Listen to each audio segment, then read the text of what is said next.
So the first step in my foundation routine is actually cleansing. So I cleanse twice and then exfoliate in the shower first. So that's basically my prep work before I actually start applying my foundation. And then the next things that I use outside of the shower are my Total Eye Care cream. And this is from Dermalogica and it's got SPF 15 in it. And I use this under my eyes every morning. I have a different eye cream for nighttime that doesn't have SPF in it, and if you look at this eye cream closely, I can squeeze a bit out, it's actually coloured, so it's actually covering a little bit of my dark circles, which is what I have. So I just apply that under my eye area first. And the next thing I'm going to be using is my Active Moist from Dermalogica, and this is just my moisturiser. And I use this as my primer. I don't actually use a primer because I think it's a pointless step, especially for my skin. I mean, if you had particularly oily skin, or maybe even particularly dry skin, you might need a primer to fix that problem so that your foundation looks more smooth and more effortless. Okay, and then I just leave that to dry for a few seconds and then I start with the foundation. So the foundation that I'm going to be using today is from The Body Shop, and this is their moisturizing foundation with SPF 15, and it is in the shade 02, so it's fairly light because I am quite pale. I use this foundation during the day, and then I use Chanel Vitalumia Aqua foundation for night, just because the Chanel one's a little bit more expensive and this one's a little bit more affordable, so I like to use this one of a daytime. So it's just a little pump bottle, and first of all I just apply a little bit to this side of my cheek, and then I start buffing it in with a Real Techniques brush, and I think this is called the buffing brush. Yes, it's called the buffing brush. And so I just basically tap it in,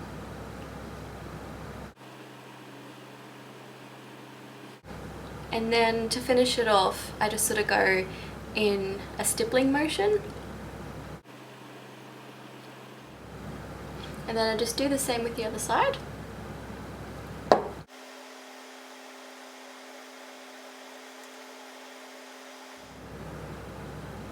And I do put a little bit of foundation under my eyes, but it's not enough to crease. So basically once I've buffed everything into my cheek and to my chin area, I just get the last of it and go just underneath my eye, because you don't want too much foundation under your eye because I'm going to conceal there later. But I do put just the minutest little bit under my eye and even on my eyelid. Okay, and then I do the nose area.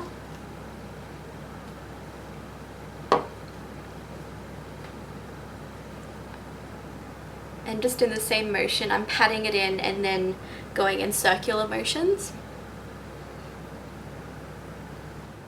And you want to make sure that you get all around here and underneath your nose, because there's nothing worse than when you're talking to someone and they look up or over and you can see that they've missed their foundation under their nose. It's actually a big one for me. It's aside from the marks on the chin not being blended down into the neck, which I'm just doing now. And then I finish off with my forehead. I really love this brush for blending in my foundation. I've only just discovered the buffing brush for foundation. Before I was actually using it for bronzer and I wasn't a big fan. And then I was using the stippling brush, sorry it's a little bit dirty, for my foundation before I was using this one, and I much prefer this one because it smooths the foundation on a lot quicker and it gives a better blend and a better finish. It looks a lot more airbrushed. So I'm a big fan of this brush. I think Samantha Chapman is a legend. So next I'm going to go on to concealing my under eyes and my blemishes, and I use two different concealers for this. I'll do my under eyes first, and this is the DiorSkin Sculpt Concealer. So basically what I do is I just pat this on a little bit under my eyes. And you don't need a lot. And I'm going to be buffing it in. I'm a big fan of buffing, in case you haven't noticed. But I'm going to be buffing this in with the Deluxe Crease brush. This is actually an eyeshadow brush from the Real Techniques line, but I really like it for concealer, and I think Tanya Burr from Pixie True or Pixie Tuwu uses this technique as well. I'm not sure, don't quote me on it, but I'm pretty sure she does, and I think she likes it. So I'm just going to tap this in first.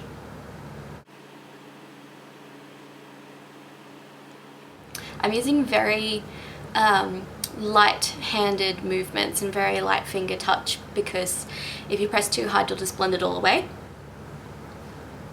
And you want to make sure you get right into here, because that is where some of the darkest bits can be.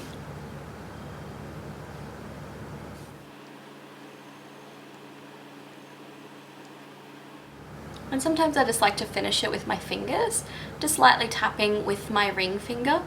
I use my ring finger because it has the lightest touch, and you don't want to press too hard on the delicate skin under your eyes. Okay, and then I go on to do my blemishes.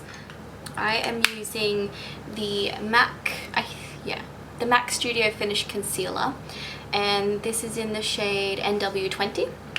And I'm using the same crease brush. And I don't have a lot of blemishes. I have a few on my chin and a few on this side where I talk on the phone. I've got to clean my phone more often or something, because I'm getting so many blemishes around here. But yeah, I'm just going to be buffing in the concealer with this brush. So I tap it on and then circular motions. And I also use it to cover the discoloration as well that the foundation hasn't covered. So anything the foundation's missed. The main area that I like to conceal is actually around the nasal folds. I get very dark around there, so I like to conceal those areas thoroughly.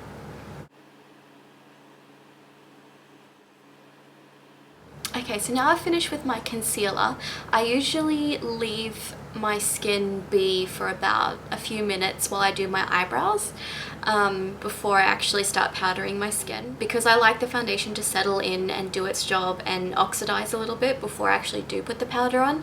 I just find that it lasts a little bit longer, and when you're putting powder straight to slightly damp skin from the foundation, it can be patchy in some areas if you accidentally press too hard in one spot, because it really clings to a damp area. So I like it to be completely dry. So I'm going to do my eyebrows now. Okay, so now I finished my eyebrows, and now I'm going to move on to powder.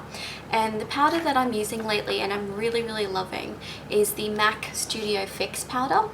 And this is in NC15. So it's just a plain powder that looks like this. And I like to apply it with a big fluffy brush from the Body Shop, and this is just called their Face and Body Brush.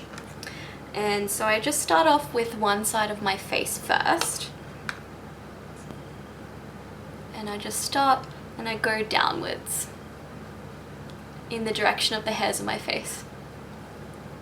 Now that I've powdered all over my face, I powder quite a bit because I have slightly oily skin, so I can get away with quite a bit of powder.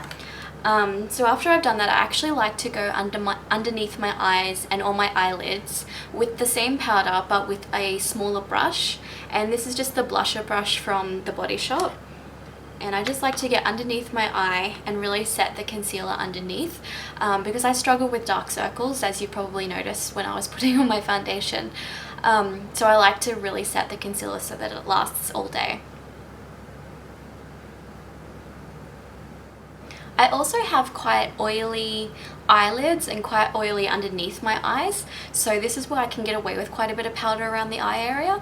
If you have dry skin, I'd recommend that you probably don't put powder around your eye area, because it's just going to crease and it's not going to blend in very well. So if you have really oily eyelids and underneath your eyes like me, then you can get away with quite a bit of powder. So this is where I move on to contouring and blush and bronzer and all the what have you.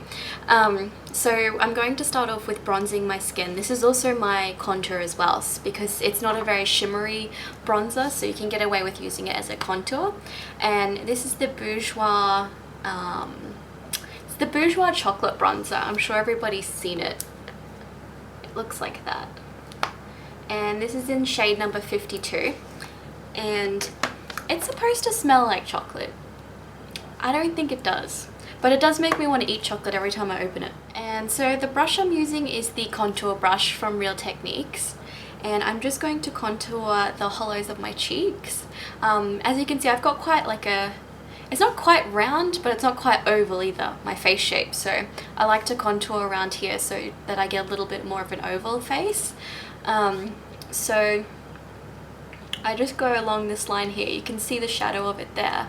So I start around here and I go all the way from the temples to about halfway, and I do a little bit up on the forehead as well in that sort of C shape. It's my favorite way to contour, and I think it just really flatters my face shape. So I just get a little bit on my brush and tap off the excess, and I swirl it on. Now the next thing I'm going to be using is the last step in my foundation routine. I sort of included everything that I put on the skin. I know it just says foundation routine, but I like to include everything that goes onto my skin. So I'm going to move on to blush. The blush that I've been loving lately is called NYX Pinched, and I don't really know how to explain it. It's a very glittery blush. It's that shade. So it's a peachy shade with a lot of gold flecks and a lot of gold shimmer, but it's absolutely beautiful on the skin. So I'm just using my blush brush from the Body Shop and applying it to my cheeks. And I go a little bit up to the temples as well. And as you can see, this is very pigmented. I barely put anything on my brush, so I really like NYX blushes.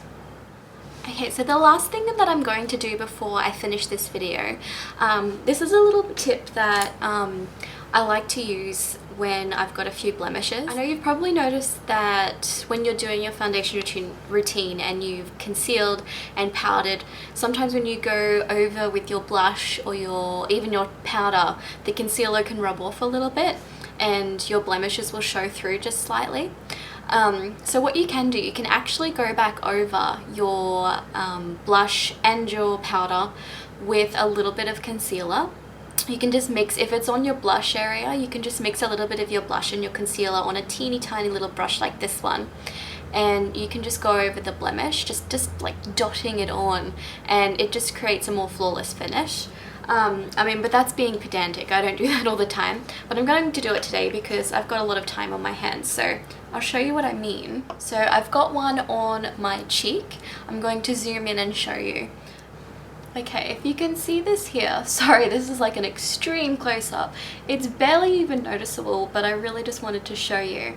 So I've got a little bit of product on my brush. I've mixed my blush with my concealer, and I'm just using this little teeny tiny brush, and it's actually called the Pixel Point Eyeliner brush from Pixie Woo. So I'm just going to dot this on.